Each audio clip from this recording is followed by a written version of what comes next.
Hello again. Oh, I'm so glad you're back today.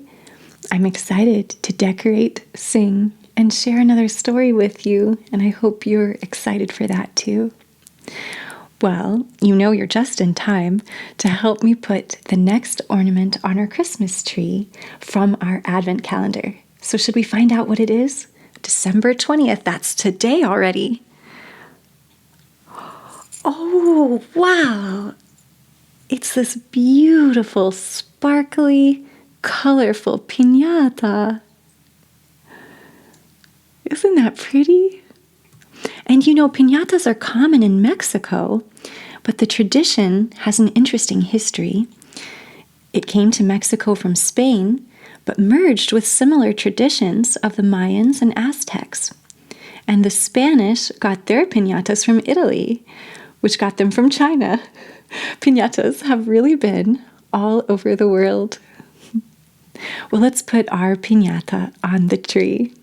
Let's see. How about here? Oh, that looks pretty. Of course, piñatas come in all kinds of shapes and colors, but ours is this cute little donkey, like the one that Mary rode to Bethlehem. And one Christmas tradition that's been important in Mexico for more than 400 years are the posada processions, where children carry painted clay figures of Joseph along with Mary on a donkey. Posada means lodging or inn in Spanish. The posadas happen for 9 days from December 16th through 24th. Children perform the posadas by carrying these figures and candles from house to house in their neighborhood. At each home, they sing a song about Mary and Joseph, asking for a place to stay. But each time they're told there's no room, until finally, after 9 posadas, they are welcomed inside. They offer prayers of thanks, and then they have a party. There are games at the parties, and sometimes even a piñata. Well, since people speak Spanish in Mexico, they use the same phrase that we learned a few days ago, December 5th, in Argentina, and that is Feliz Navidad. Why don't you try that with me? Feliz, Feliz, Navidad, Navidad, Feliz Navidad. Great job. Well, in some Mexican families, children receive their gifts on January 6th, or Epiphany, and they come from the Magi, or the Three Kings. And if you remember, Epiphany is the day that some people celebrate when the 3 wise men gave their gifts to the baby Jesus after following the Christmas star. And this is very exciting. This year is really special because we can see the Christmas star for the first time in 800 years. It will be visible in the northern hemisphere just after sunset tomorrow, December 21st, and for the next few nights. Well, I'm very excited to go see it, and I hope that you will be too. I hope you get a chance to look. We'll have to wait another 60 years before the Christmas star will appear quite like it's going to this year. Well, thinking about children in Mexico singing in the posadas makes me want to sing again. And would you like to learn the next part of the song that we started yesterday, up on the housetop? Well, why don't we sing the first part together first, and then we'll learn the second part. So as a reminder, the lyrics are, up on the housetop, the reindeer paws. Out jumps good old Santa Claus. Down through the chimney with lots of toys. All for the little ones' Christmas joys. So are you ready to try that? Great. Up on the housetop the reindeer paws, out jumps good old Santa Claus, down through the chimney with lots of toys, all for the little ones' Christmas joys. And let's keep going with the second part. It goes like this. Ho, ho, ho, who wouldn't go? Ho, ho, ho, who wouldn't go? Up on the housetop, click, click, click, down through the chimney with old Saint Nick. So again, those lyrics to the second part are ho, ho, ho. And for that part, you get to do your best Santa Claus laugh, okay? So ho, ho, ho, who wouldn't go? And we sing that 2 times. And then we have up on the housetop, click, click, click. And I think those clicks are the reindeer's hooves on the roof. What do you think? Probably. Down through the chimney with old Saint Nick. So altogether, that's ho, ho, ho, who wouldn't go? Ho, ho, ho, who wouldn't go? Up on the housetop, click, click, click, down through the chimney with old Saint Nick. Well, are you ready to try singing that? How about we do it 2 times together, okay? Let's start there. Ho, ho, ho, who wouldn't go? Ho, ho, ho, who wouldn't go? Up on the housetop, click, click, click, down through the chimney with old Saint Nick. One more time. Ho, ho, ho, who wouldn't go? Ho, ho, ho, who wouldn't go? Up on the housetop, click, click, click, down through the chimney with old Saint Nick. Great job. That was a lot of fun for me, and I hope it was for you too. Well, tomorrow we'll sing the whole song, but right now, it's time for our story of the day.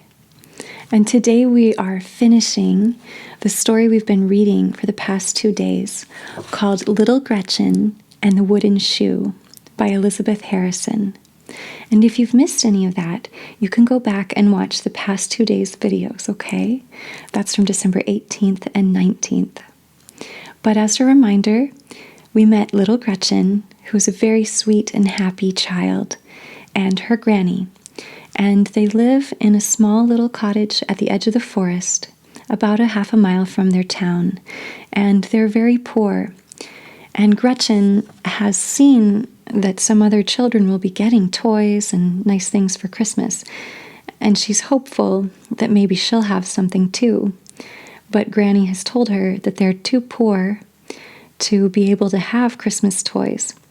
But Gretchen still believes that somehow she will have something for Christmas. And so last night was Christmas Eve, and she left out one of the shoes, a wooden shoe, that's one of Granny's shoes. She left it in the windowsill, hoping that the Christmas angels might fill it with something. And she told Granny she was going to do this, but Granny said, "You are only getting ready for a disappointment. Tomorrow there will be nothing whatever in the shoe. I can tell you that now." But little Gretchen would not listen. She only shook her head and cried out, "Oh, Granny, you don't talk enough to the stars." With this, she seized the shoe and, opening the door, hurried out to place it on the windowsill. It was very dark without, and something soft and cold seemed to gently kiss her hair and face. Gretchen knew by this that it was snowing, and she looked up at the sky, anxious to see if the stars were in sight. But a strong wind was tumbling the dark, heavy snow clouds about and had shut away all else. "Never mind," said Gretchen softly to herself. "The stars are up there, even if I can't see them, and the Christmas angels do not mind snowstorms." Just then, a rough wind went sweeping by the little girl, whispering something to her, which she could not understand.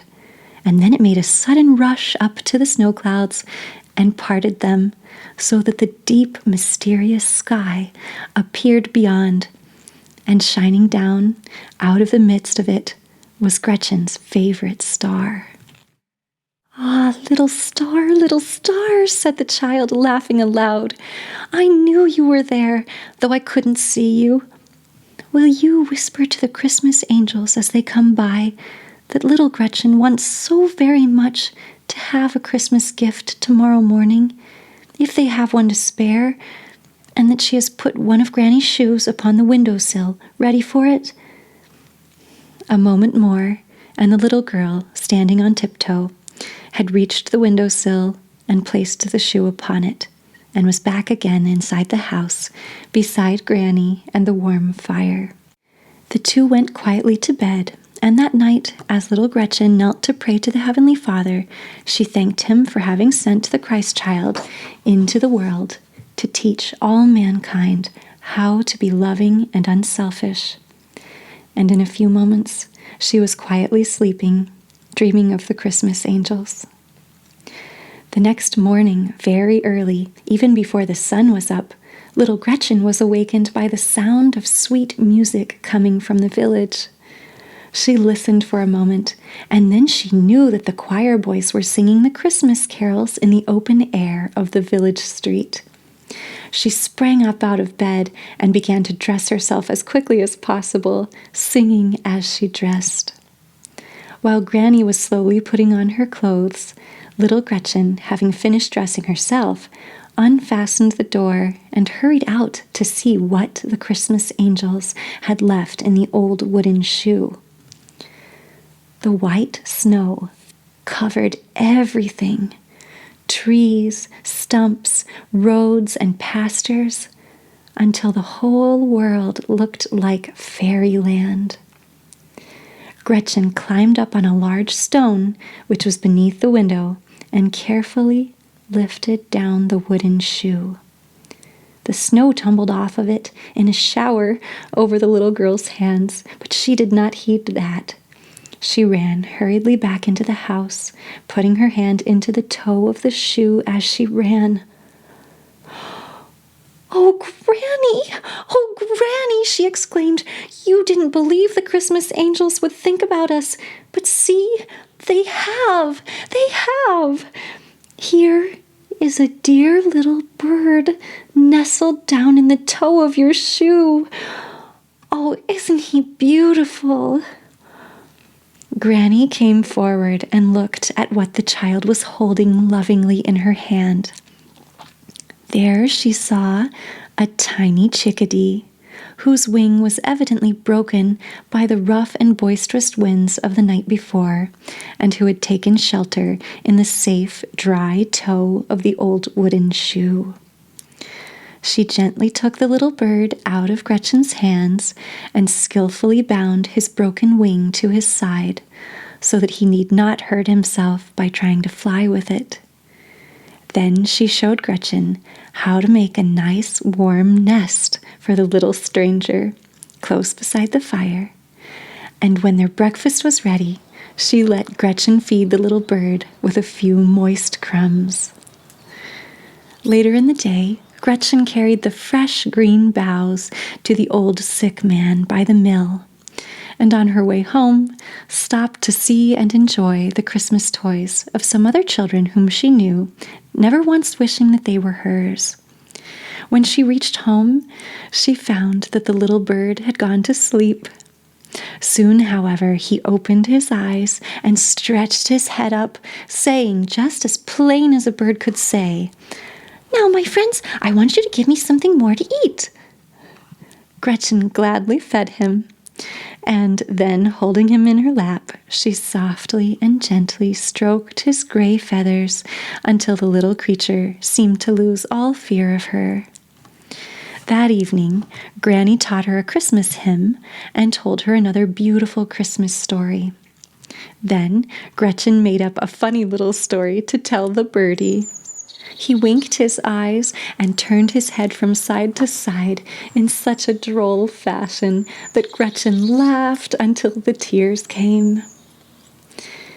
As Granny and she got ready for bed that night, Gretchen put her arms softly around Granny's neck and whispered, "What a beautiful Christmas we have had today, Granny. Is there anything in the world more lovely than Christmas?" "Nay, child, nay," said Granny, "not to such a loving heart as yours." Why don't we end our time together today with another Christmas carol? And today's is called "Good Christian Friends Rejoice." And if you know it, please sing along. Good Christian friends, rejoice with heart and soul and voice. Now ye hear of endless bliss. Jesus Christ was born for this. He has opened heaven's door, and we are blessed forevermore. Christ was born for this. Christ was born for this. Thank you again for coming by to see me today. I hope you have a wonderful day tomorrow and until I see you again. Bye-bye.